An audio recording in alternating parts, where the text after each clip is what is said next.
മത്സരാർത്ഥികൾ പിരിയിട്ട് കൊടുത്ത് അവിടെ നിൽക്കുന്ന 7 പേരെയും തകർക്കാനുള്ള ശ്രമം നടത്തിക്കൊണ്ടിരിക്കുകയാണ്. എന്നാൽ അതിന്റെ അകത്തും ശ്രദ്ധിക്കേണ്ടതായിട്ടുള്ള ചില കാര്യങ്ങളുണ്ട്. ഈ പറയുന്ന ഷാനവാസ് അനീഷിനെ കുറിച്ച് പറഞ്ഞ ചില കാര്യങ്ങൾ, ഒരു ഫ്രണ്ട് എന്ന നിലയിൽ ഈ പറയുന്ന അനീഷ് ഏറ്റെടുത്ത ഏറ്റവും വലിയൊരു തെറ്റാണ് ഈ ഷാനവാസിന്റെ കൂടെയുള്ള ഫ്രണ്ട്ഷിപ്പ്.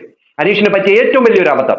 കാരണം ഒരു ഫ്രണ്ട്ഷിപ്പ് എന്ന നിലയിൽ പല കഷ്ടങ്ങളും സുഖങ്ങളിലൂടെയും കടന്നു പോകുന്ന സമയത്ത് ചേർത്ത് പിടിക്കണം.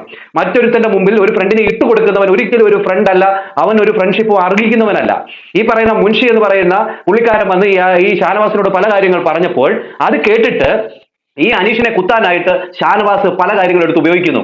ഡൈനിങ് ടേബിളിൽ ഭക്ഷണം കഴിച്ചുകൊണ്ടിരുന്ന സമയത്ത് ഈ പറയുന്ന ഷാനവാസ് അനീഷിനെതിരെ ഉപയോഗിച്ച പല കാര്യങ്ങൾ എന്തൊക്കെയാണ് പറയുന്നത്. ഒരു ടാസ്കിന്റെ ഇടയിൽ അനീഷ് ഒരു കാര്യം പറഞ്ഞിരുന്നു, നിങ്ങൾ ഈ വീട്ടിന്റെ വെളിയിൽ പോയി കഴിഞ്ഞാൽ നിങ്ങൾ ആദ്യം ആരെയാണ് കോൾ വിളിക്കുന്നത് എന്നൊരു ചോദ്യമാണ് ബിഗ് ബോസ് ചോദിച്ചത്. അതനുസരിച്ച് ഓരോ മത്സരാർത്ഥികൾ ഓരോ കാര്യങ്ങൾ പറഞ്ഞു.